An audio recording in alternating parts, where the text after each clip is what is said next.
অভিযান এলো আমার ভাইকে, এই মোল্লা সাহেবের নেতৃত্বে আমার ভাইকে মারা হলো।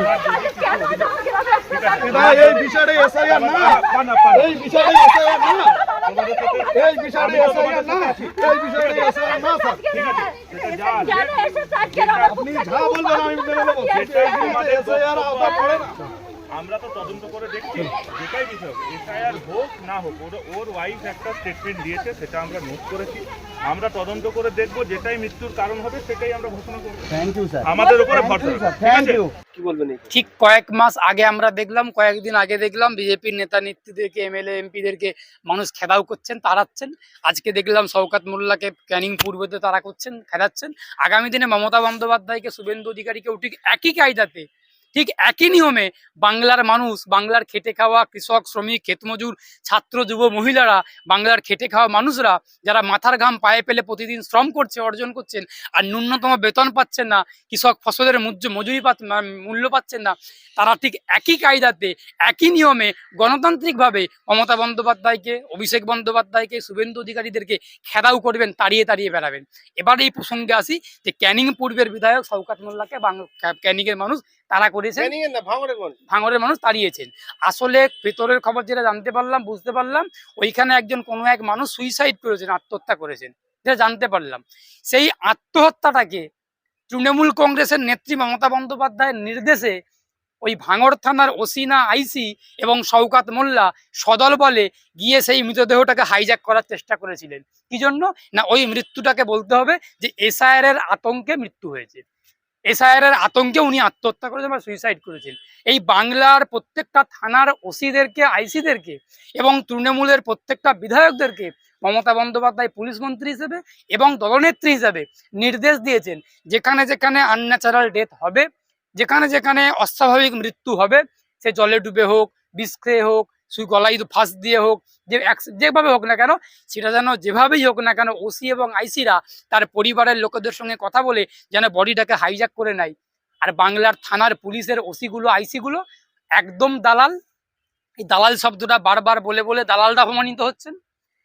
তৃণমূল কংগ্রেসের নেতা নেত্রীরা, তৃণমূলের নেত্রী যেভাবে পুলিশদেরকে, পুলিশের থানার ওসি আইসিদেরকে দালালে পরিণত করেছেন, এই দালাল শব্দটা বারবার বলতে বলতে যারা প্রকৃত অর্থে দালাল তারাও অপমানিত হচ্ছেন।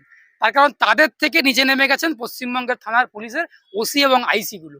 আমরা দেখতে পাচ্ছি কোনো কোনো থানার ওসিরা, আইসিরা, কোনো কোনো থানার সাব ইন্সপেক্টররা কেউ ধর্ষণ করছে, কেউ রেপ করছে, কেউ খুন করছে, কেউ চুরি করছে, কে ঘুষ খাচ্ছে।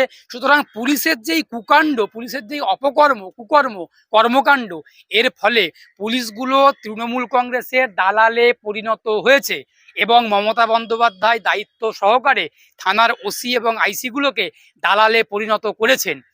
যেখানে যেখানে মানুষ মরছে, অস্বাভাবিক মৃত্যু হচ্ছে, গলায় ফাঁস দিয়ে কেউ মারা যাচ্ছে, সেখানে ওসিগুলোকে বলছে আপনারা তাড়াতাড়ি বাড়িতে যান, ওদের বাড়িতে গিয়ে বডিগুলোকে হাইজ্যাক করে নিয়ে বলুন যে এসআইআর এর জন্য আতঙ্কে গলায় ফাঁস দিয়ে মারা গেছেন। তৃণমূল কংগ্রেসের এই ছলচাতুরি, মমতা বন্দ্যোপাধ্যায়ের এই ছলচাতুরি, মমতা বন্দ্যোপাধ্যায় ছলে বলে কৌশলে বাংলার মানুষকে বোকা বানানোর চেষ্টা করছেন।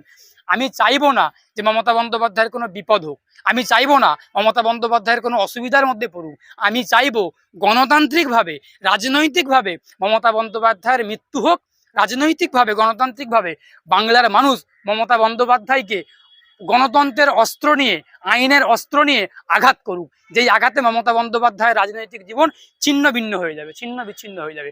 কারণ মমতা বন্দ্যোপাধ্যায় যেভাবে মিথ্যাচার করছেন, যেভাবে এসআইআরটাকে নিয়ে মানুষকে আতঙ্কিত করছেন, ভয় দেখাচ্ছেন, এর পরিপ্রেক্ষিতে আর কিচ্ছু বলার নেই। আমি তো আর কুণাল ঘোষ নই, আমি তো আর দিলীপ ঘোষ নই যে অশালীন মন্তব্য করব, কুরুচিকর মন্তব্য করব। আমি একজন আইনজীবী, আমাকে শালীনতা, ভদ্রতা, নম্রতা মেনে, আইন মেনে কথা বলতে হবে। সেই জন্য বললাম, আমি বামেদের আইনজীবী বলতে পারি। আমি খুব স্পষ্ট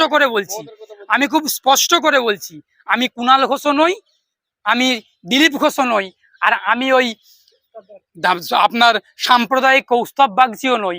আমি বামেদের লাল ঝান্ডার আইনজীবী, মানুষের জন্য কথা বলি, মানুষের জন্য কথা বলবো। আমি আইনজীবী শেখ বাবুলাল। আমরা বুক ফুলিয়ে, মাথা উঁচু করে, বুক চিতিয়ে, সিটডারা সোজা করে বলতে চাই যে আমরা বামেদের, বামপন্থী আইনজীবী, বাম মতাদর্শে বিশ্বাস করি। আমাদের বিন্দুমাত্র বামফ্রন্টকে বলতে আমাদের লজ্জাও হয় না, আমাদের ভয়ও হয় না, আমাদের ঘৃণাও হয় না। আর প্রকাশ্যে বিজেপি এবং তৃণমূলরা স্বীকার করতে লজ্জা পায়, বিজেপি তৃণমূলের এমপি এমএলএরা, কর্মীরা, নেতারা, আইনজীবীরা। আমার স্বীকার করতে লজ্জা পান, আমরা লজ্জা পাই না। আমরা বলছি যে শওকত মোল্লাকে যেভাবে ভাঙড়ের মানুষ তাড়া করেছেন, আগামী দিনে ওনার বিধানসভা কেন্দ্র ক্যানিং পূর্বের মানুষ ওই রকম ভাবে খেদিয়ে তাড়াবেন। 26-এ শওকত মোল্লার বিপদ রয়েছে, একথা বলতে পারি।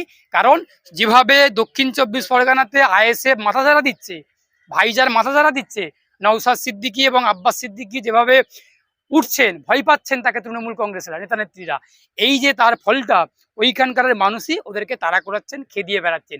এই খেদানোর মানে কাজটা, এই খেদানোর কর্মসূচিটা আগামী 26-এর বিধানসভা নির্বাচন পর্যন্ত জারি থাকবে। বলছে যদি ভাঙন না জিততে পারি আমি পচা খালে ডুব মেরে মরে যাবো। পচা খালে ওকে ডুব মারতে হবে না। ওর নেতা অভিষেক বন্দ্যোপাধ্যায় কদিন আগে বলেছিলেন আমি ফাঁসির মঞ্চে ঝুলে যাব। কাউকে ফাঁসির মঞ্চে ঝুলতে হবে না। এখন কোথায় কি পচা খালে ডুবে মারা যাবে, আবার হলো এসআইআর এর জন্য মারা গেছে। সুতরাং শওকত মোল্লা এখন পচা খালে নিয়ে যে ডুব দিয়ে মারার ইচ্ছা প্রকাশ করেছেন। আমরা কখনো চাই না কেউ আত্মহত্যা করুক, আত্মহত্যা করাটাও অপরাধ। আমরা চাইবো না কেউ আত্মহত্যা করুক, কেউ মৃত্যুবরণ হোক। সুতরাং ও যদি মারা যায় পচা খালে ডুব দিয়ে, তাহলে তৃণমূল কংগ্রেসের নেত্রী বলবে এসআইআর এর জন্য শওকত মোল্লা মারা গেছেন। সুতরাং কেউ মারা যাক এটা আমরা চাইবো না, ওকে মরতে হবে না। ওকে একটা এমন ভাবে ক্যানিং এর মানুষ জবাব দেবে আগামী 26-এর নির্বাচনে ওর রাজনৈতিক জীবনের মৃত্যু ঘটবে। আমি আর ব্যক্তিগত জীবনে যাচ্ছি না, ওর রাজনৈতিক জীবনের মৃত্যু হোক, ওর রাজনৈতিক জীবনের অবসান হোক, এবং মমতা বন্দ্যোপাধ্যায়কে গণতান্ত্রিকভাবে বাংলার মাটিতে কবর দেওয়া হবে, বাংলার মানুষ কবর দেবে। ওটা তৃণমূল কংগ্রেসের আভ্যন্তরীণ দলীয় ব্যাপার। ওই বিষয়ে আমি অ্যাডভোকেট এস কে বাবুলাল বা একজন বাম মতাদর্শে বিশ্বাসী বাম কর্মী হিসেবে কোনো মন্তব্য করব না। মন্তব্য করাটাও ঠিক উচিত হবে না, অনুচিত হবে। আমি এই বিষয়ে কোনো মন্তব্য করব না। আসলে তৃণমূল কংগ্রেস যাকেই টিকিট দিক না কেন সেই কেলেঙ্কারির দলের নেতা হবে। মমতা বন্দ্যোপাধ্যায় যাকেই টিকিট দিক না কেন সেই মমতা বন্দ্যোপাধ্যায়ের প্রতিনিধি হবেন। আমরা অতীতে দেখেছি 294টা বিধানসভা কেন্দ্রে মমতা বন্দ্যোপাধ্যায় বলেছিলেন যে আমি প্রার্থী, আমি নেত্রী।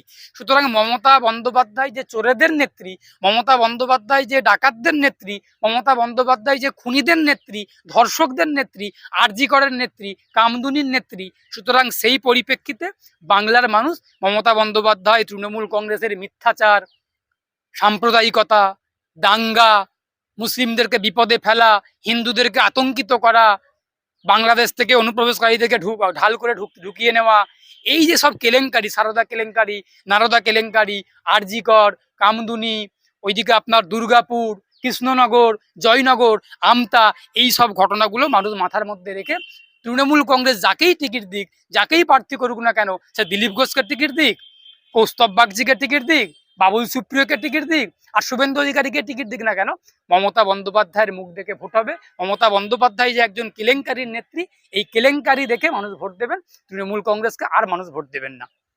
যদি ভোট হয় স্বচ্ছভাবে এবং